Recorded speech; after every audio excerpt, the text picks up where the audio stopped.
The knife clinked against porcelain. No one looked up. Susan Rowans sat motionless in the flickering glow of the chandelier, her hands clenched in her lap beneath the table. Her wine glass was still full. She hadn't taken a sip. And yet, she was drunk on resentment. She hadn't spoken in 10 minutes, and no one had noticed. Her father laughed at something William said, something about quarterly targets or maybe hedge fund strategy, and the sound cracked through her like ice underfoot. Linda, his wife, smiled that taut little smile of hers, the one that never reached her eyes. It hadn't changed in 14 years. Neither had the house. The old Victorian loomed just a few blocks from the edge of Portsmouth's fog-drenched harbor, its once grand walls now yellowing with time. The dining room still smelled faintly of cinnamon, old wood, and something synthetic, probably the wax Linda used on the floors every Saturday morning. Susan hadn't been home in 7 years. And now she remembered why. Her eyes flicked across the table, crystal glasses, overpriced flower arrangements, a stack of catering invoices. All for William's wedding tomorrow. The golden boy. The prodigy. Her stepbrother. Claire, what do you do again? William's voice cut through the chatter. William's fiancé, all pearls and soft curls. A face like a wedding catalog. Susan opened her mouth, but Linda was quicker. She works with tools, she said, tilting her glass. Something electrical. She's very handy. Laughter danced around the table. Susan could taste the condescension in it, bitter, metallic. Like a field tech, someone chimed in. Exactly, Linda said sweetly. If the power goes out at the venue tomorrow, we'll know who to call. More laughter. Her father's eyes were crinkled with amusement. William was glued to his phone. Susan forced a smile, the kind that didn't touch her face. She felt her stomach twist, but it wasn't shame. It was strategy. Later, in the attic-turned-guest room where she'd once slept under glow-in-the-dark stars, Susan sat hunched over her laptop. The room was cold. Her childhood bed, floral print still intact, was buried in boxes labeled Christmas decor and Linda's keepsakes. She logged into her secure account. The moment the screen loaded, her breath caught. SEC, Field Assignment, Priority Level 1. Subject, Norwin Systems Pre-Merger Audit. Lead Investigator, C. Donovan. Norwin Systems. Williams Company. Susan exhaled, slow and measured. Then she leaned back in the chair that creaked just like it had when she was 16, scribbling equations no one cared about. Her fingers tapped against the armrest, deliberate, rhythmic, almost calm. They had no idea.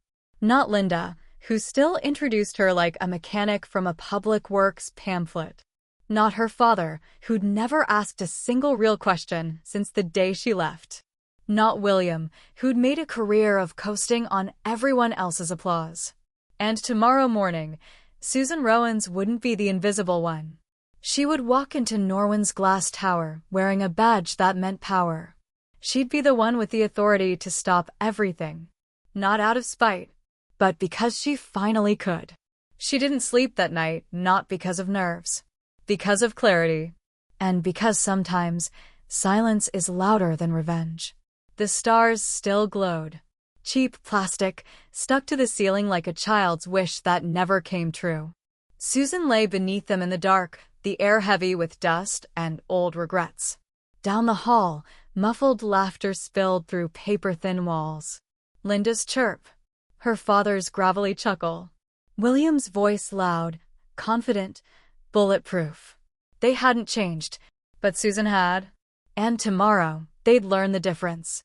At dawn, the harbor fog curled against the windows like smoke from something burning.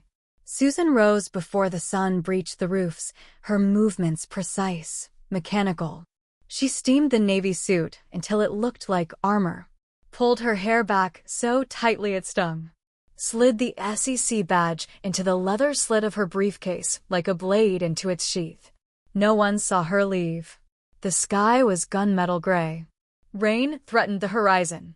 By the time she reached Norwin Systems headquarters, an obsidian block of glass and steel rising from the outskirts like something alien dropped into the landscape, her pulse had slowed to a dangerous calm.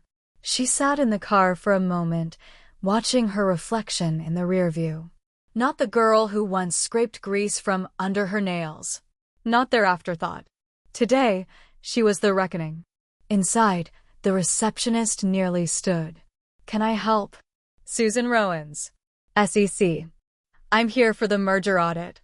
There was a pause, recognition dawning in the woman's widened eyes. "Yes, of course.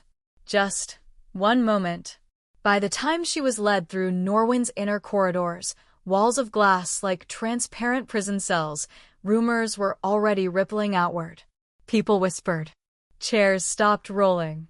Screens minimized. Then William, standing at the threshold of the conference room, laughing with a pack of smug men in gray suits. He turned, saw her. The laughter died. "Susan." "Morning," she said, voice level, unsmiling. "We're on for 9, right?" He blinked like someone hit pause. "You're the auditor." "I'm the lead federal investigator," she corrected, breezing past him into the room. His silence trailed after her like smoke. The others followed, wary now. Confused. Susan opened her laptop, calm and slow, as if she'd done this 100 times. Because she had. Linda walked in late, her stiletto staccato across the polished floor, wrapped in a forest green suit and nerves she tried to hide. She stopped cold. "Oh, Linda," Susan said without inflection. "Glad you could join us." Linda sat across from her, the first time they'd ever truly been eye to eye. Susan began. "This meeting initiates the SEC's compliance review into Norwin's pending acquisition of Axient. Per protocol, all financial records, contracts, and internal executive communications will be examined for regulatory risk." She spoke without hesitation, without blinking. William's posture stiffened. Linda stopped pretending to take notes. Susan asked for the discretionary spending reports from Q2. A beat of silence. Eyes shifted. Linda cleared her throat. "I manage access to those files." "You'll provide full access today," Susan said, her tone brooking no argument. Linda faltered. It lasted less than a second. But Susan saw it and filed it away. They moved fast. Vendor contracts. Payment trails.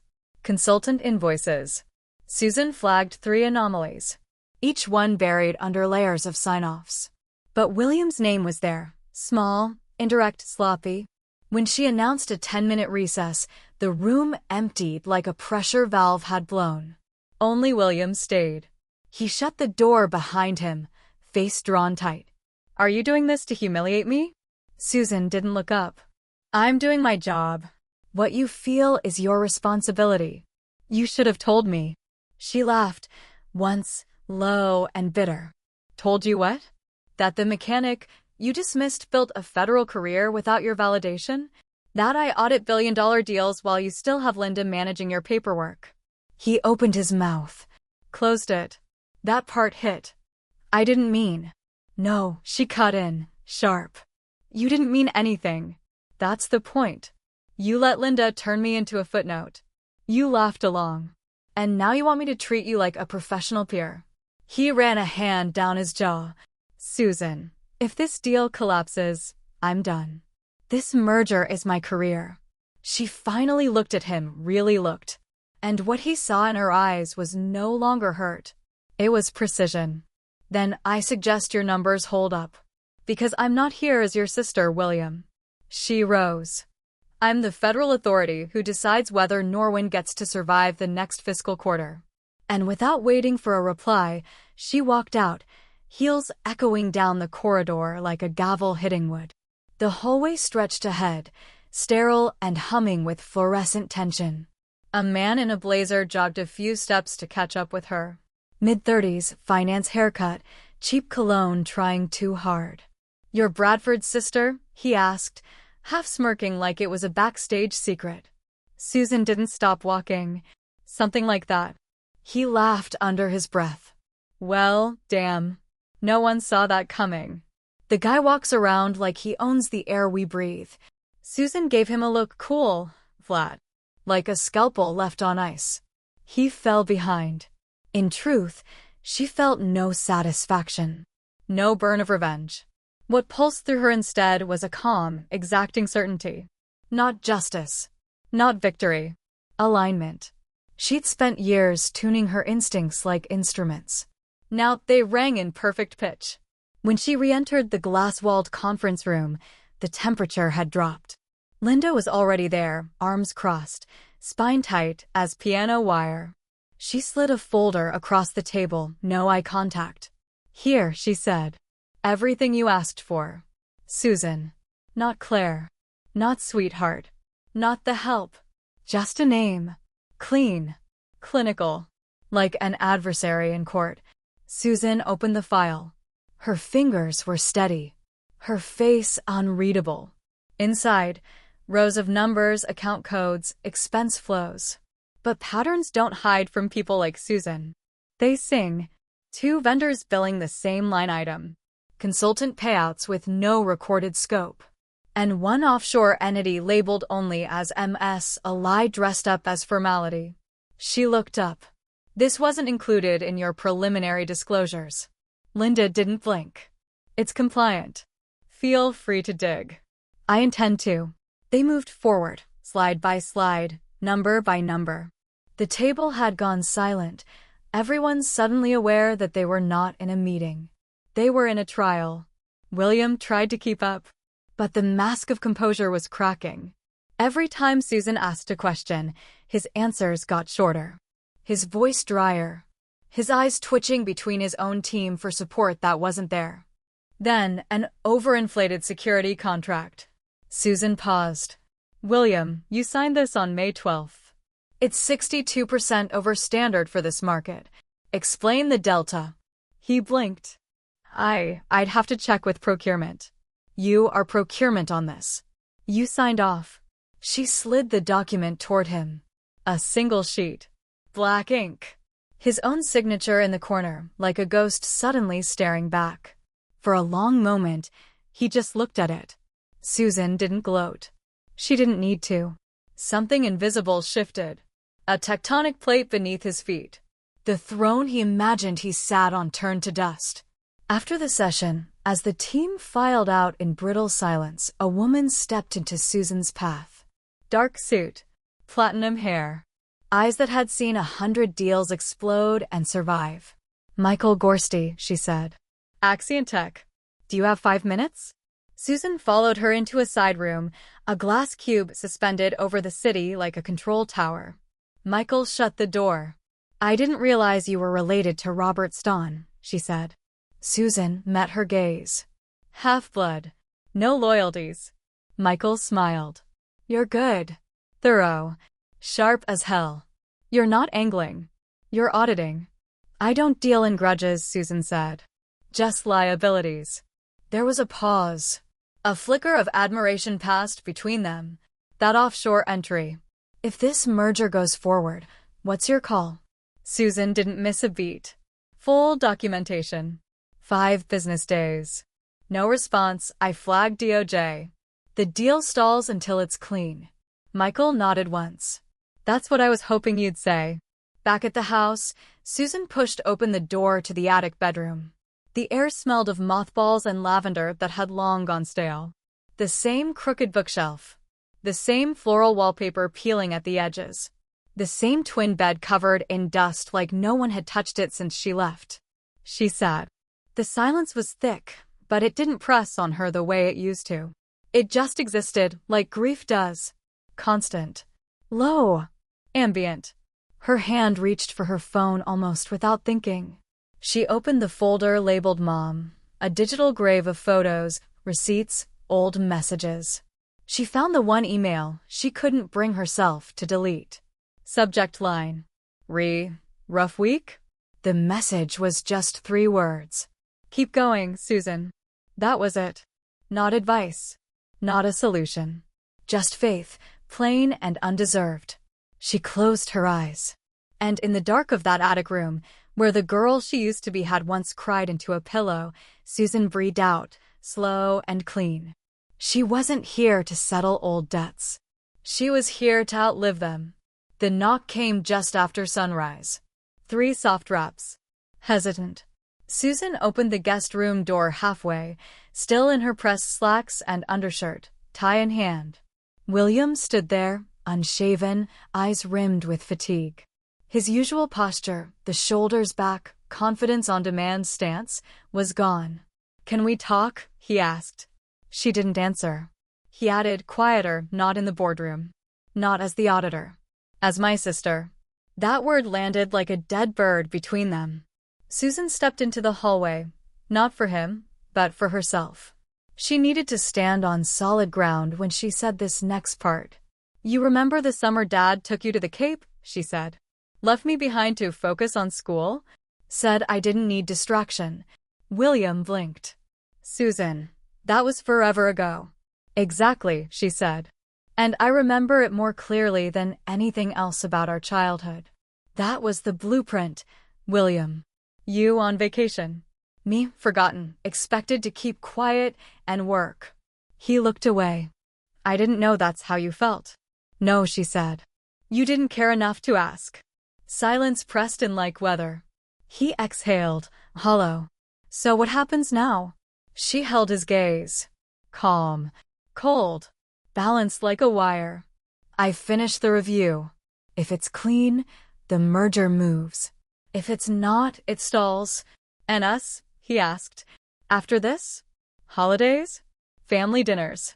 Susan didn't blink. "We'll see. Because forgiveness isn't a reflex. It's not a performance. It's earned. Slowly. And he hadn't even begun the work." The boardroom felt colder the next morning. Not in temperature. In posture. The same sleek table. The same geometric art on the walls. But now, the gazes were different. Susan walked in at 9:58, sharp heels muted by the thick carpet, and sat at the head of the table. She didn't ask for the position. She'd earned it. The Axient Tech team was already there, ready, alert. Michael gave her a small nod across the table. William entered seconds later. Slower today. Linda was last. No emerald suit this time. Today she wore beige. Soft lines, but her expression remained granite. Susan opened the presentation. The click echoed like a switchblade. "We're here to finalize the compliance review for the Norwin Axient merger," she said. "As of this morning, Axient has submitted updated projections based on our findings." She nodded to Michael, who gave a crisp reply. "We've removed inflated consultant margins and adjusted our Q3 burn rate accordingly." Susan continued. "Norwin's Q2 consultant payments remain inconsistent, particularly regarding off-ledger authorizations." Linda shifted in her seat. "Those vendors have long-standing ties to our operations. This is standard." Susan didn't flinch. "Then full documentation should be no problem." Linda hesitated. "Just a breath. I'll have legal pull the files," she said. Susan turned to William. "And the offshore account in last year's ledger?" He swallowed. "That wasn't part of my purview."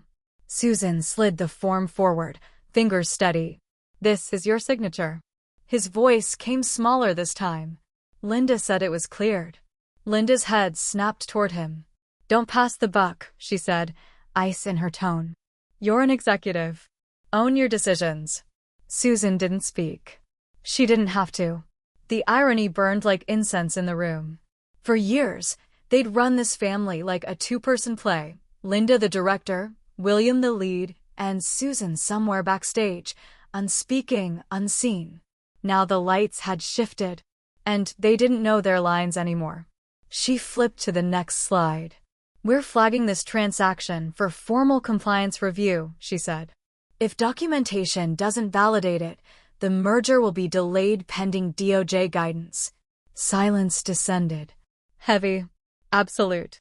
Michael leaned back in her chair, arms crossed, not watching Norwin, but watching Susan. With interest. With something that almost looked like respect. Linda's voice finally cut through. So that's it? You tear down everything we've built? Just like that? Susan looked at her, steady. No, she said. You did that. She closed the file. Clicked the laptop shut. I'm just the one who noticed. William stood in the corridor like a man realizing he'd walked through the wrong door 10 years ago and only just noticed. He knocked, but it wasn't a confident knock, more like a question in the shape of sound. Susan opened the door. Just enough to see him. Just enough to let him feel the space between them. His eyes were hollow, his voice quieter than it used to be. Can we talk? She didn't move. I don't mean in the boardroom. I mean, as family. That word felt like a souvenir from a place she no longer visited. Still, she stepped into the hallway, not for him, but for herself. Sometimes, you have to walk into the memory just to see how far you've moved past it. Do you remember the summer Dad took you to the Cape? She asked. Left me behind with a stack of math workbooks and told me I needed to stay focused? William frowned, confused. That was ages ago. Exactly, she said. And I still feel it like it happened last night. That was the map. You got the coastlines. I got the corners. He looked like he wanted to defend himself, but didn't know how. I didn't mean to be part of that. You didn't have to mean it, she said. You just had to live it. And you did. He ran a hand through his hair. So what happens now? Susan met his eyes. Now? I finish what I came here to do. If the numbers clear, the merger proceeds. If they don't, it doesn't. And after that, he asked, will you come back? Holidays, family things. She paused. I don't orbit around your expectations anymore, William. He nodded slowly, like he heard it but hadn't processed the meaning yet. The final meeting unfolded in silence. The boardroom hadn't changed, but she had. Susan took her seat at the head of the table like she belonged there, because she did. The others noticed it too. Not in words, but in posture. In the way no one interrupted her anymore. In the way no one dared look past her.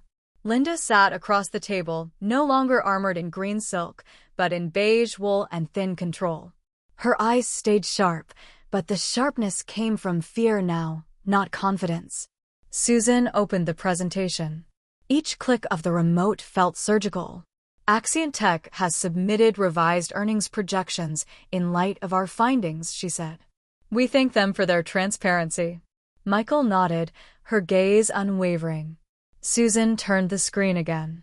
However, Norwin's internal records remain inconsistent, specifically around consultant payments and offshore assets. Linda stiffened. We've worked with those vendors for over a decade. Then documentation should be immediate, Susan replied, her voice smooth as silk over glass. Right? Linda said nothing. Susan looked to William.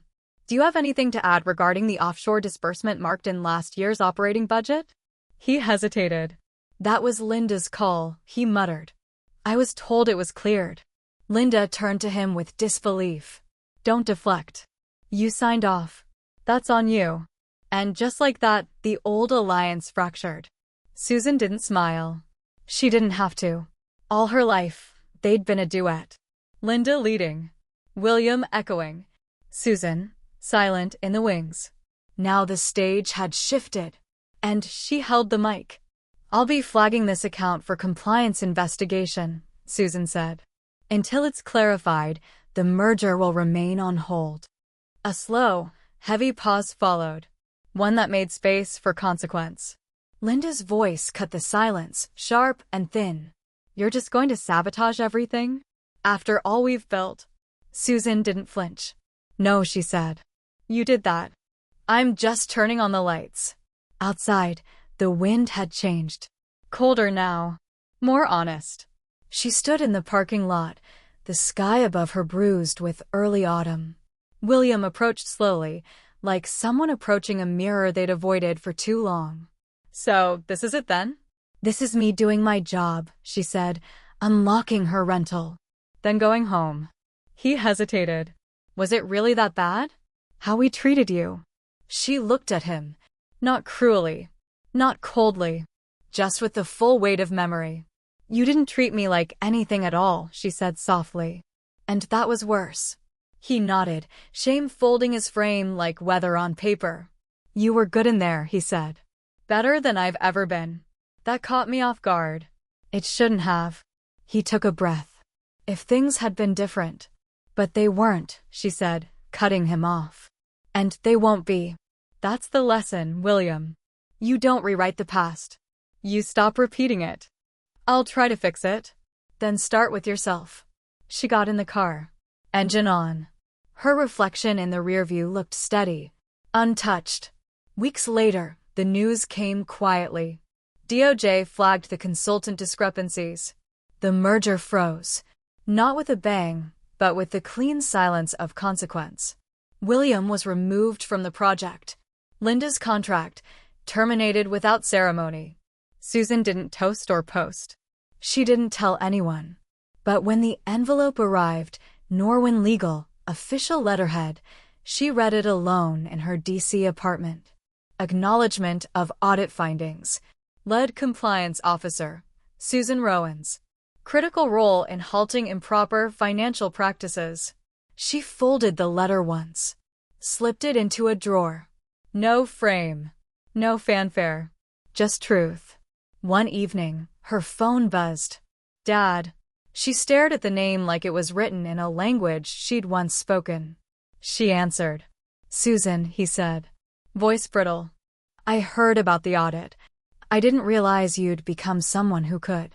She cut him off gently, not with anger. With truth. I didn't become anything, Dad. I've always been this person. You just never looked close enough.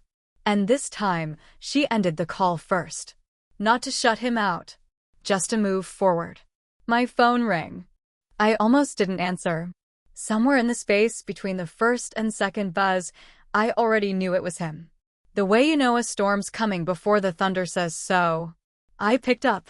Susan, my father said, voice thin, careful. I heard what happened. The audit. Everything. I didn't know you'd become someone who could. I cut him off gently. No heat in my voice. No wound left to poke. I didn't become anything, I said. I've always been this. You just never saw it. The line went quiet. Not dropped, just stunned into stillness. Then, for once, he didn't try to defend. Or reframe. Or pull me back into his version of the story. He just said, if there's ever a time you'd want to let me in, I'd like to try. And for the first time in our history, he didn't follow that with what I should feel. He left the silence open, like a seat finally offered instead of expected. I told him the truth. I'll think about it. Not as a gesture. Not as bait. But because I meant it. And also because I'd finally made peace with never needing that door to open again. A few weeks later, Michael invited me to dinner. Not corporate. Not formal. Just two women with too much history and not enough time to pretend otherwise. The table was tucked into a quiet corner of a DC brasserie, dim light, soft jazz, the kind of place where ambition takes off its shoes for a while. We talked about everything but the audit. Until dessert, when she placed her wine glass down, just once, and said, we need someone like you. Someone who sees the cracks before the wall collapses. Head of ethics. Strategy. A team that reports to you. Name your number. I didn't blink. Yes, I said. Not because I wanted a title, but because for the first time, I wouldn't have to dilute myself to be trusted. I wouldn't have to explain my sharpness. I'd get to design the space where it was required. Closure doesn't arrive like justice. It doesn't come with a bow or an audience. It arrives when you're brushing your teeth and realize you haven't thought about them in days. It arrives when the apology shows up and you no longer need it to feel whole. William sent me an email. No subject line. Just words. Strange and sincere. I'm sorry. Not just for what we said, but for what we didn't say. You were never less. I think I just couldn't handle that you might be more. I read it twice. Then closed it. Not because I was angry, but because I was done waiting for the past to catch up with me. This is what no one tells you about being underestimated. It hurts less than pretending. Less than silencing yourself to be allowed in. Because once you stop performing for proximity, once you stop folding to fit the shape they expected, you realize the truth. You were never in competition with them. You were building something else entirely. Not louder. Not shinier. Just truer. I don't have a neat ending for you. No montage. No last scene reconciliation in a driveway. What I have is a clean desk. A new role. A team that listens when I speak. And a name, mine, that now lives in documents, not just memories. So, if you've ever had to build your value in the quiet, if you've ever walked away from a table that never saw you clearly, you're not alone, and you don't need to shout to be undeniable. You just need to stop asking permission.